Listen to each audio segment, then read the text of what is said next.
کس کا بیچ میں بہت زیادہ کس کا ہاتھ تھا کہ بھول جائیں پاس کو؟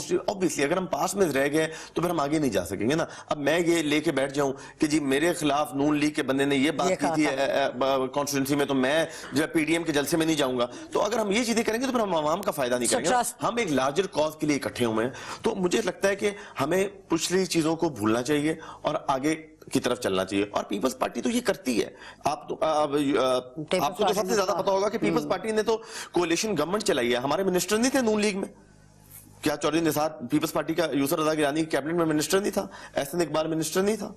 یہ سارے منسٹر تھے. مطلب ہم تو اس ملک کو ایم کیو منسٹر تھی, فنکشنل لیگ اس کے اندر تھی, ہر پارٹی تو آن بورڈ تھی.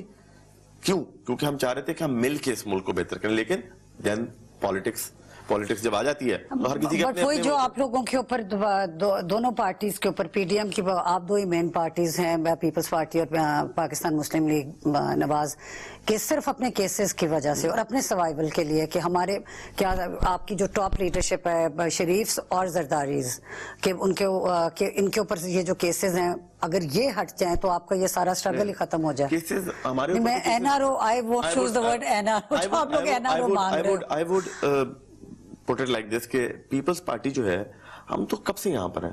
مجھے بتائیں, I am speaking for my party, مجھے نہیں پتا کہ میں یہاں پر بیٹھ کے نون لیگ کا تو میں اسپوکس پرسن نہیں ہوں. پیپلز پارٹی کا ایک بندہ بتائیں جو اس وقت کہیں پر ہو, ملک سے باہر ہو اور وہ کیس میں نہ ہو. سب یہاں پر ہیں اور کیسز بتا رہے ہیں. کوئی ایک بندہ, ہم سب عدالتوں میں ہیں, عدالتوں میں جا رہے ہیں, جیل میں ڈالتے ہیں, جیل میں چلے جاتے ہیں, باہر نکل آتے ہیں, پالیٹکس کر رہے ہیں, عوام کے ساتھ بیٹھے ہوئے ہیں, ان کے درمیان میں بیٹھے ہوئے ہیں. تو ہمیں تو کسی چیز کا ڈر نہیں ہے. اور جہاں پر این آر او والی بات ہے تو ذرا ہسٹری یہ بھی دیکھ لیں کہ جب این آر او مشرف نے دیا تھا تو یوسف رضا گیلانی بھی این آر او لے سکتا تھا. He is not the beneficiary of N R O. آپ میری بات کو وہ کر رہے ہو, انڈورس کر رہے ہو. میں وہی کر رہی ہوں, بات کر رہی ہوں کہ آپ لوگوں کی پالیٹکس میں اتنا زیادہ فرق ہے. آصف زرداری صاحب 11 سال جیل میں رہے ہیں. نواز شریف یا شہباز شریف کے ساتھ یہ نہیں ہو. میں نہیں کہہ رہی کہ وہ جیل چلے جائیں. آبویسلی جب کوئی کیس پروو ہوگا کسی کے اوپر, آپ لوگوں نے کبھی کوئی ڈیل کر کے ملک سے باہر جانے کی کوشش نہیں کی. بے نظیر بھٹو صاحبہ گئی تھی لیکن انہوں نے کسی کے ساتھ کوئی ڈیل اس طرح کی کوئی ان کا کوئی یہ نہیں تھا کہ اچھا میری جان بخش دیں تو میں اس لیے چلی جاتی ہوں یہاں سے. تو جب آپ آئیڈیولوجیکلی ایک دوسرے سے اتنے فرق ہیں, ڈو یو تھنک کہ آپ لوگ یہ جو کرنے کی کوشش کر رہے ہو, ابھی جو گلگت بلتستان کے بعد جو سٹیٹمنٹس دونوں سائڈ سے, خاص طور پہ ان کی سائڈ سے جو آپ لوگوں کے بارے میں دی گئی, تو آپ ٹرسٹ کر, میں تو صرف ٹرسٹ کے بارے میں پوچھ رہی ہوں کہ ہمارا 1 پوائنٹ ایجنڈا ہے basically remove Imran Khan. Remove Imran Khan because he is not capable of running this country. کیونکہ اب 2.5 سال ہو گئے ہیں نا, مطلب ایک 2.5 سال ہو گئے ہیں اور 2.5 سال کے اندر جو چیزیں حکومت جو ہوتی ہے نا, ہم سب حکومتیں میں چلائی ہوئی ہیں, ہم پارٹ آف گورنمنٹ, مطلب ہائیسٹ آفیسز میں رہے ہوئے ہیں. تو گورنمنٹ تو پہلے 2-2.5 سال ہی ہوتی ہے, 3 سال, اس کے بعد تو بس ترلا ہی چل رہا ہوتا ہے. وہ تو بس ترلا ہی, تو 3 سال تو ہو گئے ہیں. اب 6 مہینے گزر جائیں گے, اگلا بجٹ آ جائے, تیسرا بجٹ آ جائے گے. تم تو بالکل کاؤنٹ کر رہی ہو یہ رہے. لیکن مطلب 2.5 سال جو ہو گئے ہیں, اب 2.5 سال کے اندر جو کچھ کرنا تھا وہ سامنے آ جانا چاہیے تھا. جو پروجیکٹس چل رہے تھے وہ تو پرانے پروجیکٹس نا. اگر یہ سی پیک کو کیش کرانا چاہ رہا ہے, وہ تو ہم نے ایک ایسا نظام بنا دیا کہ وہ چلتا رہے گا, وہ نہیں رکے گا. جو بھی گورنمنٹ آئیں گی اس کو ہم نے بلڈ کر دیا ایک سسٹم کو, جس کو آصف علی زرداری پیپلز پارٹی کی گورنمنٹ میں ہم سب نے اس کو مل کے بنایا. نواز شریف صاحب اس کو آگے لے کر گئے, اور اب عمران خان بھی کر رہا ہے. لیکن موسیٰ, no one knows this better than, okay let's just say you or your family, کہ جب کسی پرائم منسٹر کو کسی بھی وجہ سے اس کو لوگ اچھا سمجھ رہے ہیں, برا سمجھ رہے ہیں, انیفیشنٹ سمجھ رہے ہیں, ڈس آنیسٹ سمجھ رہے ہیں, جب ان کا ڈسمسل ٹائم سے پہلے ہو جاتا ہے تو جو جھٹکا لگتا ہے اور جو ان کی پولیٹیکل کریڈیبلٹی کو, why would you want to do this to somebody else? Because اس کی پولیٹیکل کریڈیبلٹی ہے ہی نہیں, he is not a political person. یہ تو خیر اب ایک لمبی گفتگو, ہاں ٹھیک ہے. Can you say it with your heart کہ عمران خان جب پرائم منسٹر نہیں ہوگا تو اس ملک میں رہے گا؟ ہاں, عمران خان, آئی بلیو کہ عمران خان ہمیشہ اس ملک میں ہی رہے گا, اور عمران خان ہمیشہ اس ملک میں ہی رہا ہے. عمران خان کس وقت ملک سے باہر آیا ہے؟ جس کے کہنے کے اوپر عمران خان, جن کے کہنے کے اوپر عمران خان ملک چلا رہا ہے, جو اس کے لیفٹ رائٹ پہ لوگ باہر سے آئے ہیں, وہ رہیں گے.